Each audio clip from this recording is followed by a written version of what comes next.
Nang dahil daw sa selos, hinabol ng kutsilyo ng isang security guard sa Taguig ang lalaking katrabaho ng kanyang live-in partner. Balita hatid ni Jomar Presto.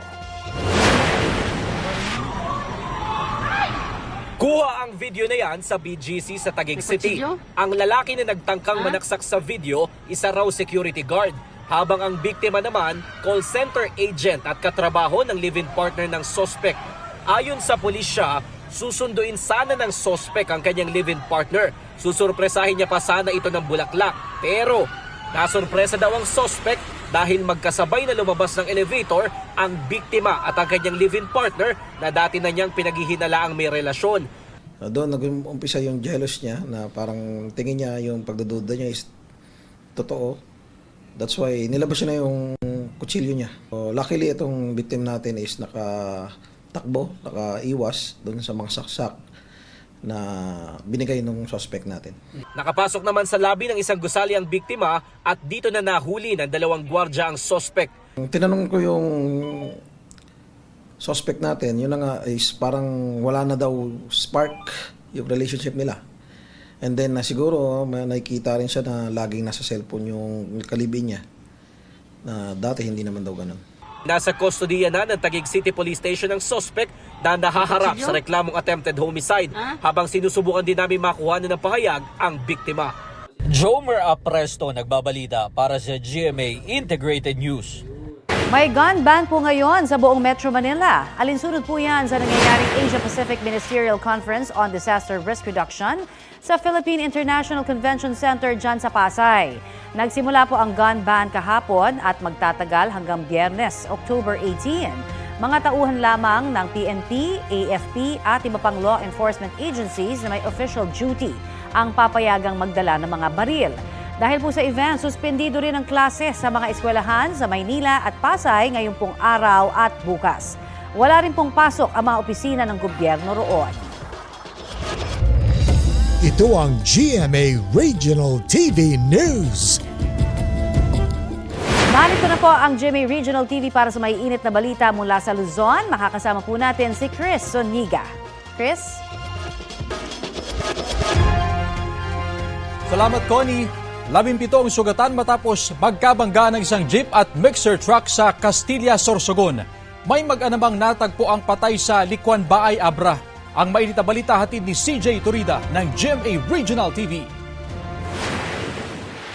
Natagpo ang walang buhay sa gilid ng kalsada sa Licuan Baay, Abra ang isang lalaki at kanyang anak na menor de edad. Ayon sa pulisya, nakatape ang bibig ng tatay bukod sa mga sugat sa mga katawan ng mag-ama. Tama-tama ti paltog, di magbagi, dakan nagilitan pa iti tenged da, di kwa, na takal nga sugat, sir. Ilang basyo at bala ng baril ang narecover sa crime scene. Kwento ng asawa at ina ng mga biktima. Nagpaalam ang mag-ama na taga-Bangged na lalabas saglit pero hindi na sila nakauwi. Inaalam na ang motibo sa krimen. Dahil sa away, patay sa saksak ang isang lalaki sa Pandan, Catanduanes. Ayon sa pulisya, nagpapahinga sa labas ng kanilang bahay ang suspect matapos magsaka nang dumating ang pinsan niyang nakainom ng alak. Nagtalo ang magpinsan na matagal na raw may alitan hanggang sa masaksak ng bolo ang lasing na biktima. Dead on arrival siya sa ospital sa Virac. Nasa kustodiya na ng mga otoridad ang suspect. Wala siyang pahayag. Humandusay sa kalsada ang ilang pasahero sa Castilla, Sorsogon matapos magbanggaan ang isang jeep at mixer truck. Base sa investigasyon, nangain ng linya ang jeep na patungong Sorsogon City. Kwento ng driver ng kasalubong na truck, sinubukan niyang iwasan ang jeep pero huli na at nagkasalpukan pa rin sila. 17 ang sugatan kabilang ang driver ng jeep. Nasa kustodiya naman muna ng pulisya ang driver ng truck at ang dalawang sasakyan. CJ Torida ng GMA Regional TV, nagbabalita para sa GMA Integrated News. Pinaghahanap na ang sospek sa pagnanakaw sa mahigit 100,000 pisong cash at cellphone sa mga aldan dito sa Pangasinan. Ay sa biktima, nilooban ng kanyang bahay sa Barangay Tibag at nakuha ang pera na sana gagamitin para sa binyag at kaarawan ng kanyang anak.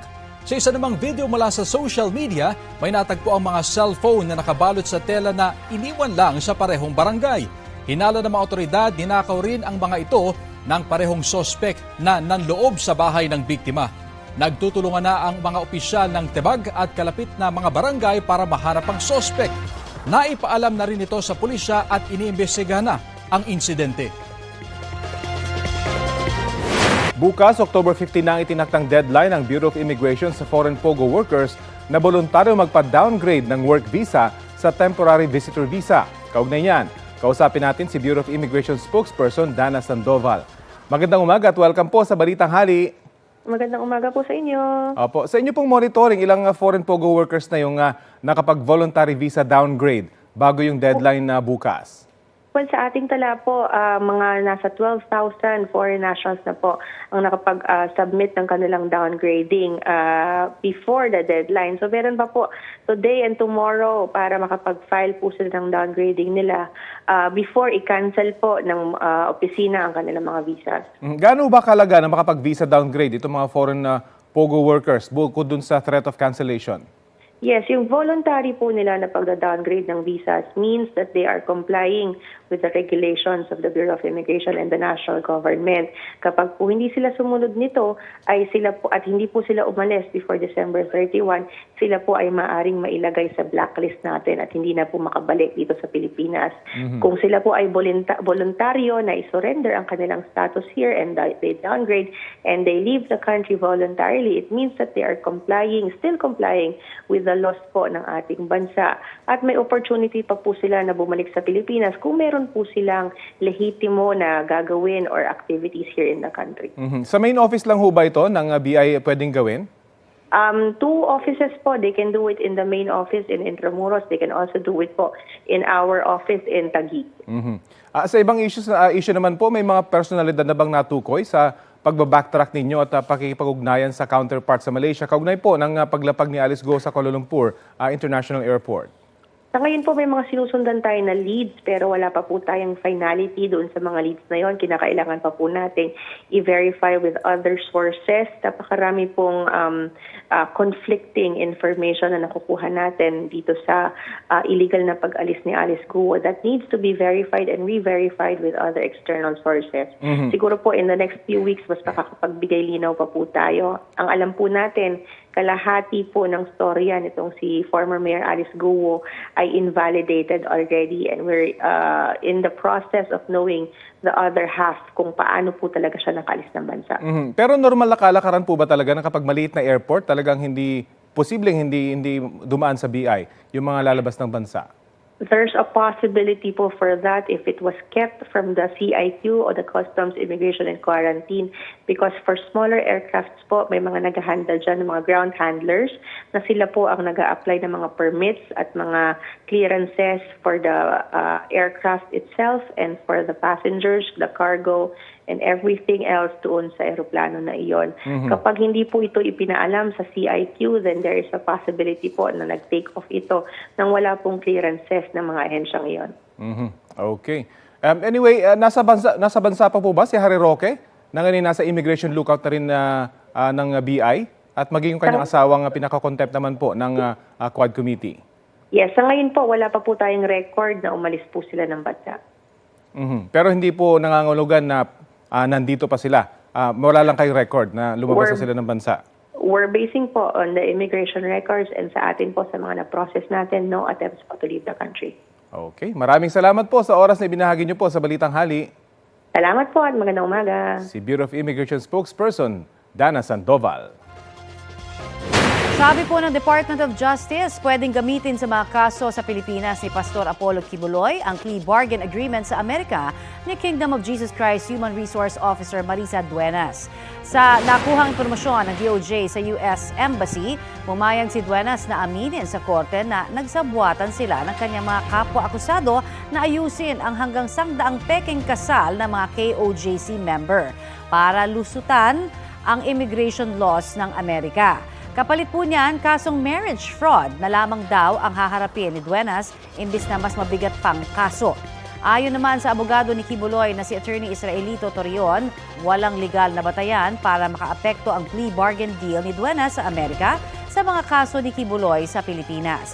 Pero maaari raw gamitin ang plea bargain ni Duenas para depensahan si Kibuloy sa patong-patong niyang kaso sa Amerika. Kabilang po dyan ang conspiracy to engage in sex trafficking by force, fraud and coercion, sex trafficking of children at bulk cash smuggling. Sa email na ipinadala sa GMA Integrated News, sinabi ng legal team ni Duenas sa Amerika na hindi niya tutulungan ang anumang gobyerno sa paglilitis kay Kibuloy o sa iba pang kasapi ng KOJC. Nananatili raw tapat si Duenas sa kanyang tungkulin sa religious group.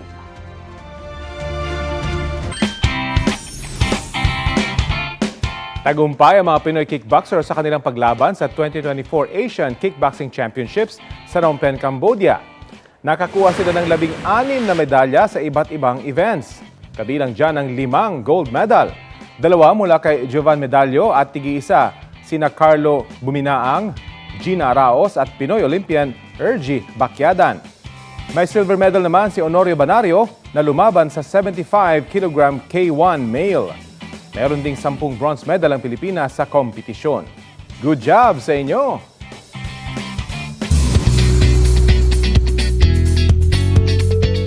Happy Monday mga mare at pare! May addition sa growing family ng Sparkle GMA Artist Center. Nilaunch na kasi ang digital arm nila na Status by Sparkle. Tampok dyan ang iba't ibang talented content creators at social media personalities. Kabilang dyan ang adorable na black man family ni na Mommy Geraldine, Daddy Josh at kids na sina Jet at Nemo.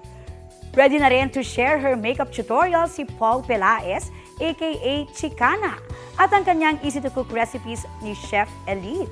Bahagi rin ng Status by Sparkle sina Eric Yapuanco, aka Doc Yapi at Doc Pretty Sofia Valdez from the medical field. Sa online gaming world, sina Javi Valdez at Micah Kimochi. At sa pageant world naman, sina Mr. Supranational 2024 second runner-up Brandon Espiritu at Miss Supranational Asia and Oceania 2024 Alithea Ambrosio. Ready na rin mag-share ng kanilang journey at updates sina sporty flight attendant at cyclist Ira Lopez, Fab and Cool Mama Sandy Richo at Bont Brian o Master Hokage. Maging ang social media couple na sina MJ and Cabo at Shovie Walter. At Emma Atienza na anak ni TikTok Lock host Kuya Kim Atienza. All out naman ang support ni na GMA Network Senior Vice President Attorney Annette Gozon Valdez, Senior Vice President for Corporate Strategic Planning and Business Development and concurrent Chief Risk Officer and Head of Program Support Department Reggie Bautista, Sparkle GMA Artist Center First Vice President Joy Marcelo at iba pang opisyal ng Sparkle. So this is our first digital management arm. Over the past few months, we've been gathering the social media influencers to join Sparkle, and we feel that there's a lot of opportunity, cross-platform opportunity to expand their reach, expand their fan base, and also expand their markets.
Kapuso, alamin ang maiinit na balita. Bisitahin at mag-subscribe sa GMA Integrated News sa YouTube. Sa mga kapuso abroad, samahan nyo kami sa GMA Pinoy TV at sa www.gmanews.tv.